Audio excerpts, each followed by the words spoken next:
Hey everyone, this is Neil King for Random Acts of Cartooning. And this episode, I'm going to show you how to apply the Marvel method to your own workload. I'm going to show you how I have been working on my next graphic novel, Kill Me by the Light of the Moon, and use the Marvel method for it. But first, I thought I would show some samples of what the Marvel method was in the early years of, when Jack Kirby worked with Stan Lee. Now remember, they didn't have a whole lot of titles at first. They would have just had some of the first ones, Fantastic Four, eventually Spider-Man, eventually, Thor and all the different things. So this is a great example of kind of how these two guys worked. Kirby was very famous for making Captain America before he knew Stan Lee. He worked with Joe Simon. So Joe Simon was much more of a writer and a collaborator than I think Stan Lee probably was. Stan Lee was running a company. He was trying to make a lot of things happening, but I think he wanted to get in on the creative stuff.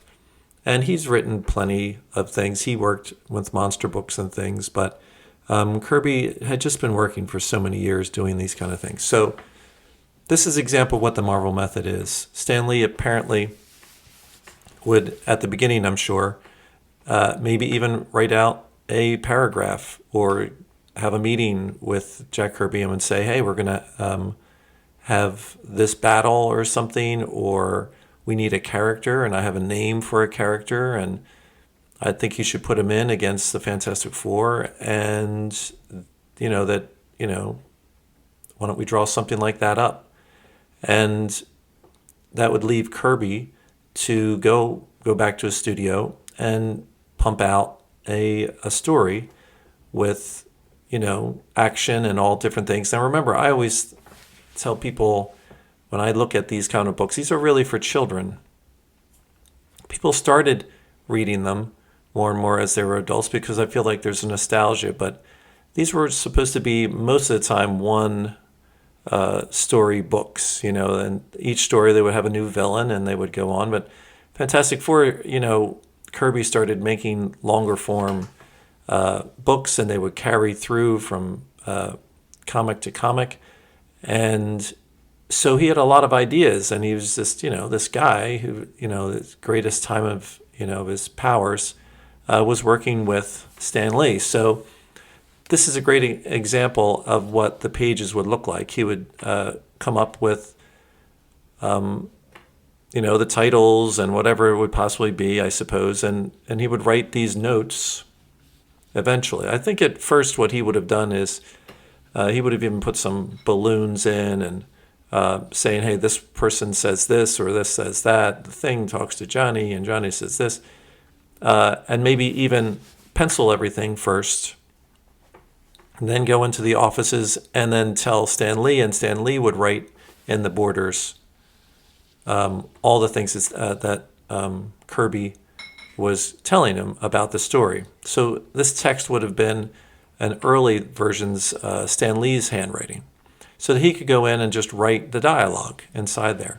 Now, back then, that's not a crazy thing to happen because they're just, it's just a business, and they weren't thinking of this as some high art form.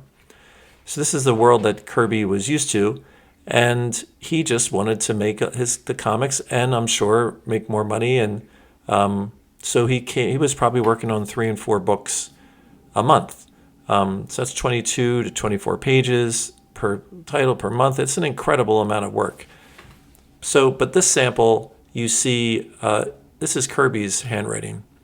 And he's just telling Stan Lee, who will get these finished pages, the penciled pages, what it's going to be. So Stan Lee would write down what it would be, and then the letterer would put in the balloons, and the inker would ink everything, and then they would go in and they would do the finals.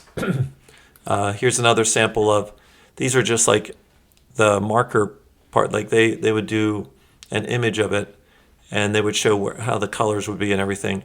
But these are all the notes up there that Kirby made for Stan Lee, and Stan Lee would say what's going to be written in here, and then he would have the letterer put all the text in, the balloons, and then they would move through that.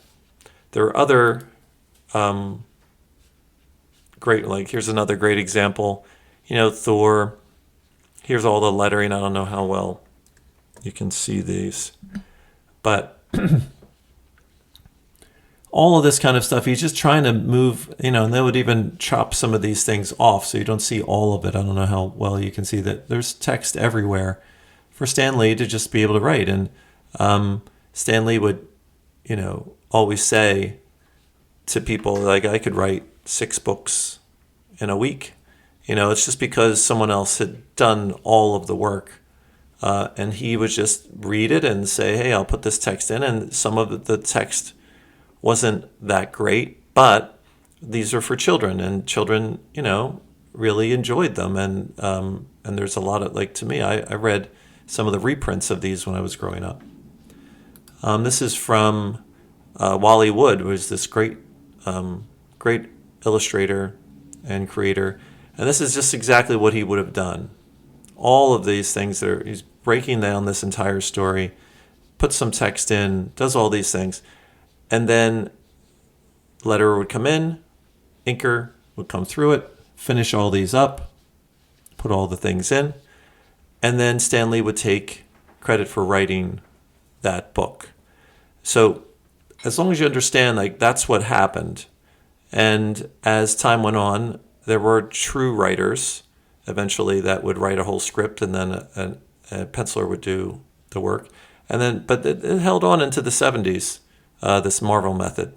So there's a lot of, it's pretty unfair. And if he had just at the beginning, Stan Lee had just said he's an editor and helping on dialogue, everybody would be happy. But, by being the writer, he gets the full writer salary and gets to say that he developed Daredevil, or he developed Thor. And he didn't. So it's definitely something that that I do believe is the problem with when you see all this kind of stuff. So so hopefully that's makes you understand if you don't know the Marvel method. And let's move back into the video. Okay, everyone. So this is my next book. And I wanted to use this Marvel method thinking about when I'm making it. And I have evolved into what I do now with my graphic novels and my kids' books and all the different things that I do. Animations, all this stuff. So I'm in Photoshop right now, and you can see this is kind of the cover. It has a bleed. It bleeds off the sides. It's called Kill Me by the Light of the Moon. It's a werewolf story. And I did a lot of things to make this happen. I use a couple different programs. But I do most of my colorization and comps before I go to this final. So what I thought is I'd show you some of the interior pages and the way I do it. And I really do think that there's a similarity between the way I do it and the way that I've always heard Jack Kirby and some of the great Steve Ditko's another one, who just kind of worked on the board and built their stories and wrote in the sides and in the bubbles, and then send it off to the company, where somebody like a Stan Lee would tighten up dialogue and then do different things. I feel like Ditko really fought against some of that more so than Kirby did when he was doing it. So this is the way I set things up. And what I do is I'll do a layer of just, I'll just draw directly onto the board. Now, to be able to do this, you have to be able to understand that that there are things that you have to worry about when you're doing the design.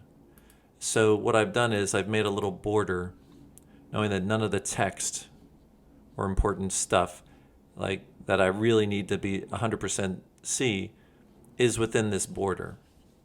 So I put this in there, this kind of mustardy color in here, so I know exactly that all my boxes and text are in there. So I tend to work in scenes, and I'll do a few pages. I'll just be writing. So to me, this is kind of how a Jack Kirby would have worked. He would have done, if he was just doing this layout for someone else, it probably would be a little bit more, a lot tighter than this. But you can see what I'm doing here is I have layers, and what they are is I have the box with them, and I'll type into the thought bubble as I go along. And I've really kind of moved in this direction. I really do like kind of working this way instead of just writing it on a piece of paper and saying, like most writers do.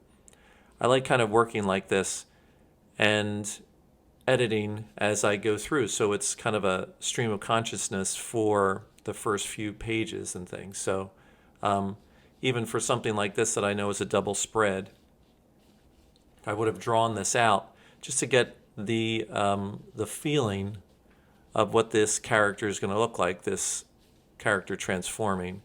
And I would have left all this text in and start developing the idea of where this is going to go. Again, this is just for me to understand where the gutter is. This is a double spread. So the gutter's here, and that if I'm going to have somebody cross the gutter, that the important part of that person isn't caught. But I'm just putting text in right here. And even in this time that I did this, I've changed the text 2 or 3 times. I edit on top. And it'll go through unto wherever it is. I try to close-ups and mid-shots, and I try them out, and I try to do the design of the panels, and I'm just trying to kind of get this feeling of what I want to say, and I can go back in and I can update all the text, edit everything, and put it all together. So, but this is what Kirby would have done many times. He would have just drawn it, though, with his pencil. And on the outsides, he would have had all the notes for whomever was going to put in that text, which would be Stan Lee. So he would come in, read what's happening in the whole story, whatever new characters have been developed and all the things, and he would just read and then put in the text. Sometimes adding things, sometimes not, changing things that were happening, but mostly everything was there, and then someone would ink over Kirby's pencils. So the next phase for me is I want to show this to you here and show you how the process works. So this is kind of a finished page. It doesn't have any text on it, and it's a monochromatic piece. But if I take off the layers on this and I show just the pencils, this is kind of where it started. And I actually changed my mind on this one, where it was going to go from this part, which I developed a little bit later once I got into Clip Studio Paint. But what I do is I have this and I've drawn it out and it's gone through the story. This is a first scene, and there probably was 6 or 7 pages, something like that, to develop this. It's one of the beginnings of the book, this Red Riding Hood character. So I've drawn different things, a little bit tighter than the other one. And I just know where my boxes are and all that kind of stuff. And I would save this as a JPEG, and I would send it off to Clip Studio Paint. So in Clip Studio Paint, here I am. I import that onto this page. Clip Studio Paint's great for line art. Like, I really like inking there. And you could put boxes in. So what I did was, here are some of the boxes and some of the things. So I totally changed this one. Maybe I shouldn't show that yet. How about this one and this one and this. And you can see there's adjustments to everything. I tighten them up. Sometimes I'll even draw layers on top of that. And then I get to that place where there's the finish, and I'll take the sketch off. And you can see what's happened here. I have my boxes, all the lines in there. I put on lots of contrasty stuff. I try to work on faces. I'll change stuff. I'll do all kinds of little detail. I try to do everything I possibly can. This is Clip Studio Paint, I'm sorry. So once I like this, I go back to Photoshop. I export it, and I bring the line art into Photoshop. And you can see there's a difference here. I had a whole different idea of what was going on. So I changed the idea and had this little face. I'll take the eye off of, I like this more.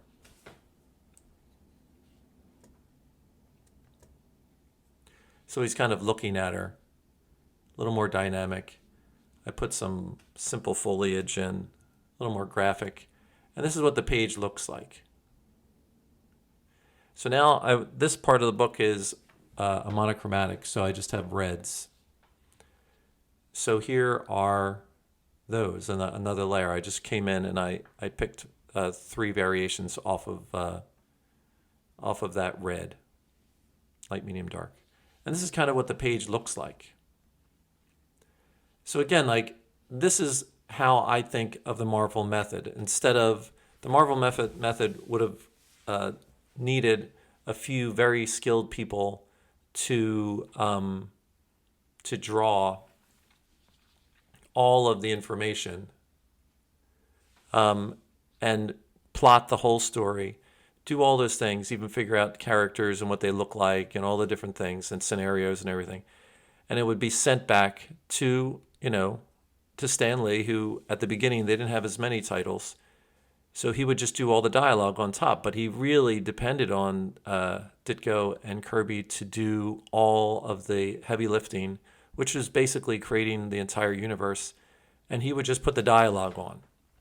Maybe he had an idea of something here and there, but he's a busy guy. So I'm sure he left it up to 2 of these master storytellers to be able to do it. And then newer artists would continue to do this style until eventually that kind of wore off, and then writers worked more with the illustrators.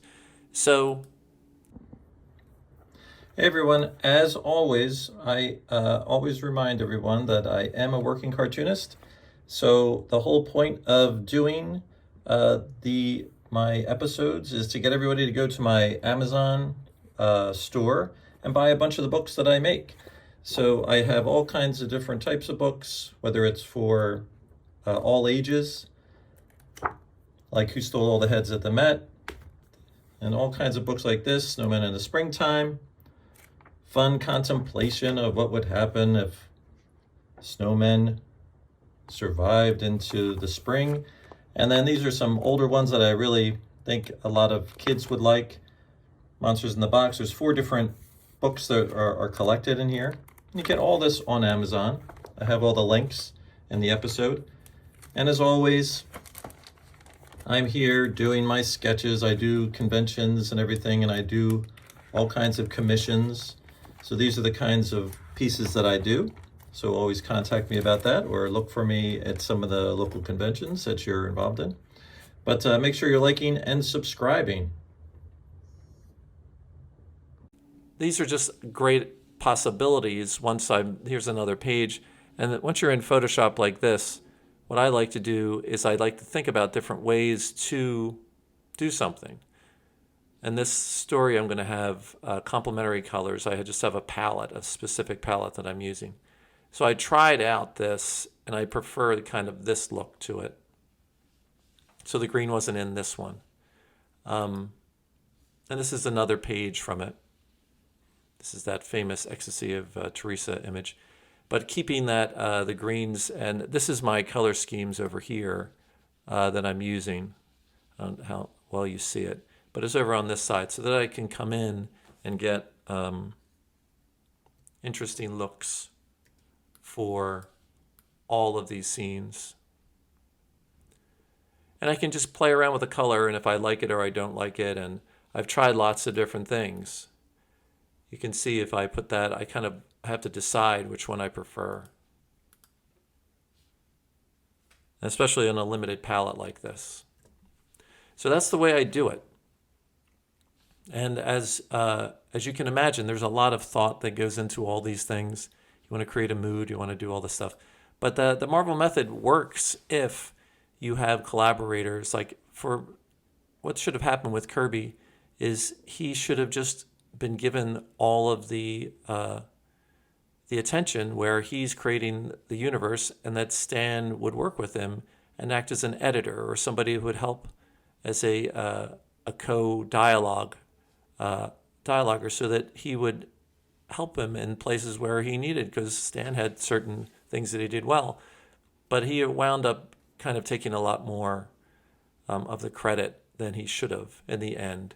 So there's a lot of animosity towards Stan Lee for what he did. He's kind of like the Bob Kane of his time, like took a lot of credit for maybe what he didn't do. So anyway, so I think this is the preferred to me, especially as an artist. I like being able to develop all this stuff, but through editors, they could help me. Like my wife helps me with my editing. So I just run it past them, and I keep developing text. I really liked writing this way. So hopefully this is helpful for somebody who's kind of by themselves and they're creating content and all that. So there it is. Thanks for watching.